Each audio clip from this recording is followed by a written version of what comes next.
नमस्कार, मी शोभा पंगतमध्ये आपले पुन्हा एकदा स्वागत आहे। आज आपण नैवेद्याची थाळी कशी तयार करायची ते बघूया। मार्गशीर्ष गुरुवार चालू आहेत ना, त्यामुळे मी नैवेद्याची थाळी दाखवत आहे। आपण नैवेद्याची थाळी तयार करताना कांदा लसूण वापरायचा नाही आहे। सुरुवातीला आपण कुकर लावून घेऊया। इथे डाळ आणि तांदूळ मी शिजायला ठेवून देणार आहे। कुकरच्या 4 शिट्ट्या करून घ्यायच्या आहेत आपल्याला।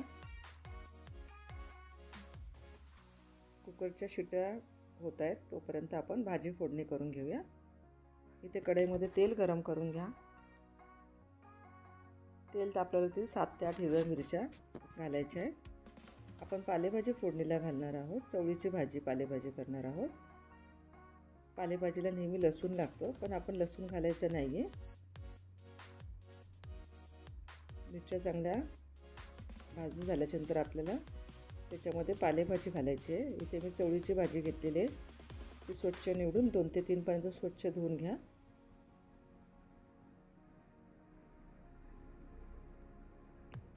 मिनिटभर आपल्याला पालेभाजी चांगली परतून घ्यायची आहे। अगोदर मीठ घालायचं नाहीये।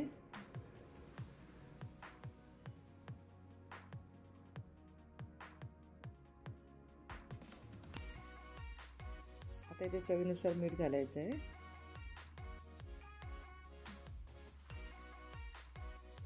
मी पुन्हा 1 मिनिट भाजी छान परतायला ठेवायची आहे।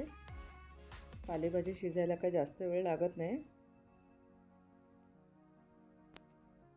इथे पालेभाजी होते तोपर्यंत आपण इथे बघू शकता कुकरच्या 4 शिट्ट्या झालेल्या आहेत। आपला भात तयार झालेला आहे व डाळ सुद्धा शिजलेली आहे।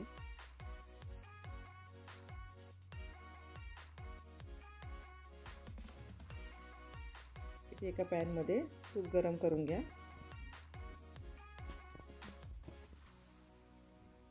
तूप चांगलं गरम झालं ती मोहरी घालायची आहे, पाव चमचा। मोहरी चांगली तडतडल्यावरती आपल्याला जिरं घालायचं आहे, पाव चमचा। जिरं मोहरी चांगलं फुलल्यावरती हिंग घालूया थोडासा। 2 उभ्या चिरलेल्या हिरव्या मिरच्या घाला। कढीपत्त्याची पानं घाला 7 ते 8। फोडणी चांगली परतून घ्या। फोडणी चांगली परतल्यानंतर आपल्याला इथे कसुरी मेथी घालायची आहे। पण कसुरी मेथी ही ऑप्शनल आहे, तुम्ही नाही घातली तरी चालेल।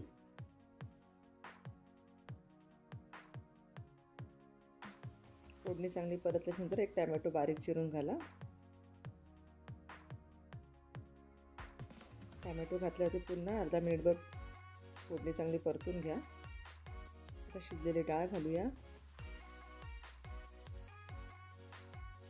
डाळीमध्ये मी मुगाची डाळ आणि तुरीची डाळ दोन्ही मिक्स करून घातलेली आहे।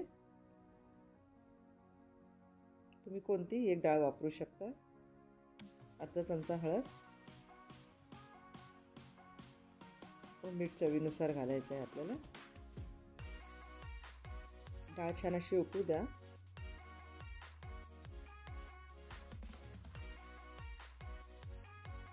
कोथिंबीर घालूया।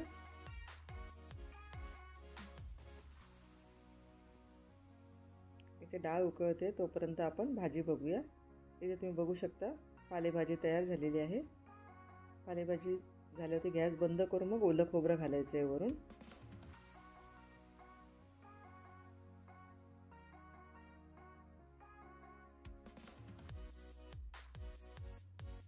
इथे डाळ सुद्धा छान अशी उकळलेली आहे।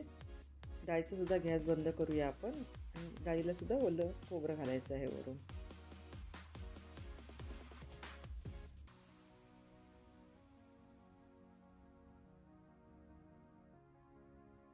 तर ती पालेभाजी आणि डाळ आपली तयार आहे। आता आपण फळभाजी तयार करून घेऊया। इथे कढईमध्ये तेल गरम करून घ्या। पाव चमचा जिरं, पाव चमचा मोहरी घालायचं आहे। हिंग घालायचं आहे थोडासा। कढीपत्त्याची पानं घालूया।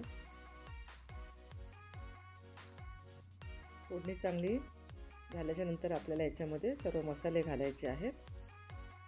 पण मसाले घालायच्या अगोदर आपण थोडासा टोमॅटो घालायचा आहे। एक बारीक चिरलेला टोमॅटो घालूया। टोमॅटो पण अर्धा मिनिटभर परतून घ्या। हळद घालूया अर्धा चमचा। लाल तिखट घालायचं आहे 1 चमचा। गरम मसाला घालायचा आहे अर्धा चमचा व अर्धा चमचा धने पावडर. सर्व मसाला छान असा परतून घ्यायचा आहे. मसाला छान परतून झाला ते आपण इथे गवारीची भाजी घालणार आहोत.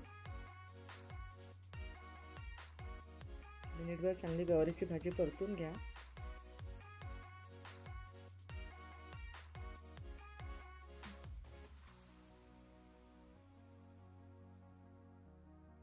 चवीनुसार मीठ घालायचं आहे.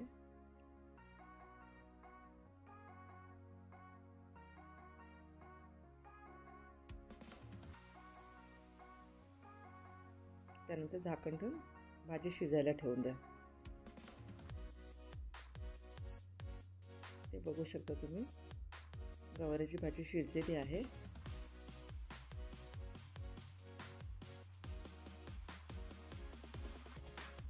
त्यामध्ये थोडीशी कोथिंबीर घालूया व ओलं खोबरं घालायचं आहे.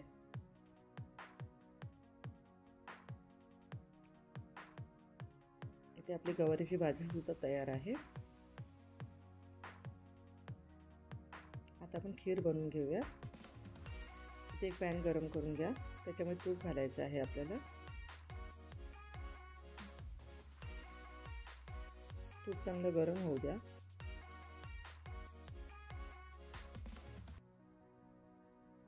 तूप गरम झालं तर आपल्याला बारीक शेव मिळते ना ती घालायची आहे.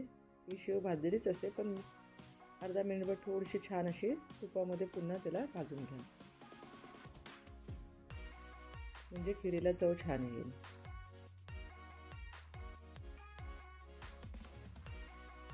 आता याच्यामध्ये याच तुपामध्ये आपल्याला चारोळी घालायची आहे. चारोळी सुद्धा तुपात छान अशी भाजून घ्या.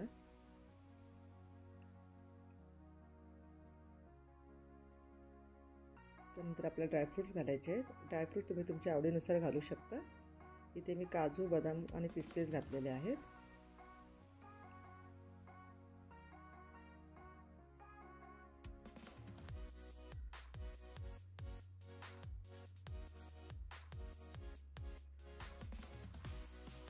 त्यानंतर गरम केलेलं दूध घालायचं आहे इथे आपल्याला. इथे मी अर्धा लिटर दूध घेतलेलं आहे.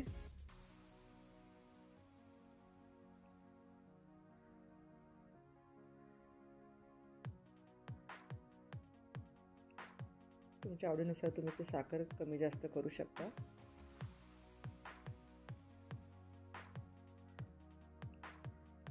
आता खीर छान अशी उकळू द्या.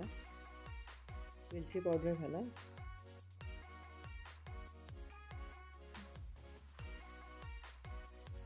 एक 5 मिनिटं खीर चांगली उकळून घ्या म्हणजे आपली शेव सुद्धा शिजेल त्याच्यात. तुम्ही बघू शकता शेव सुद्धा शिजलेली आहे. आपली खीर तयार झालेली आहे. आता आपण पुऱ्या करून घेऊया. इथे कढईमध्ये तेल चांगलं गरम करून घ्या. बघा इथे छोटासा पिठाचा गोळा टाकलेला आहे मी. पिठाचा गोळा चांगला लाल झालेला आहे. त्याच्यामुळे लगेच आपण पुऱ्या करायला घेऊया.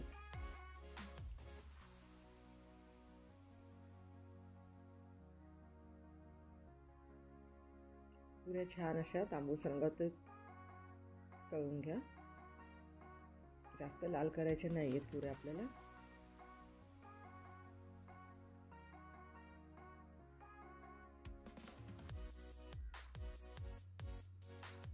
अशाच पद्धतीने बाकीच्याही पुऱ्या करून घेणार आहे.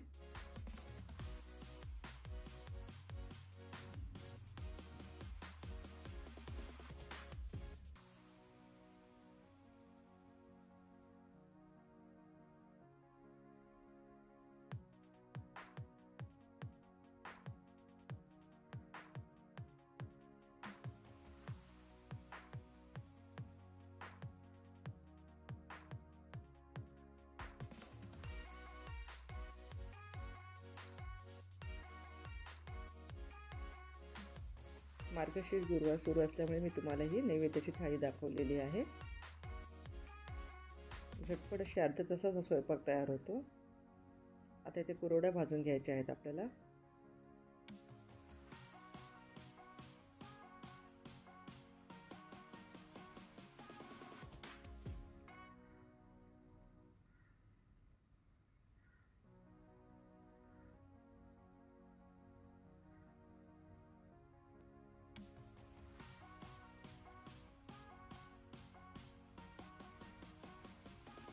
नळ्या भाजून घ्यायच्या आहेत. तुमच्याकडे कुरवड्या नळ्या नसतील तुम्ही पापडसुद्धा भाजू शकता.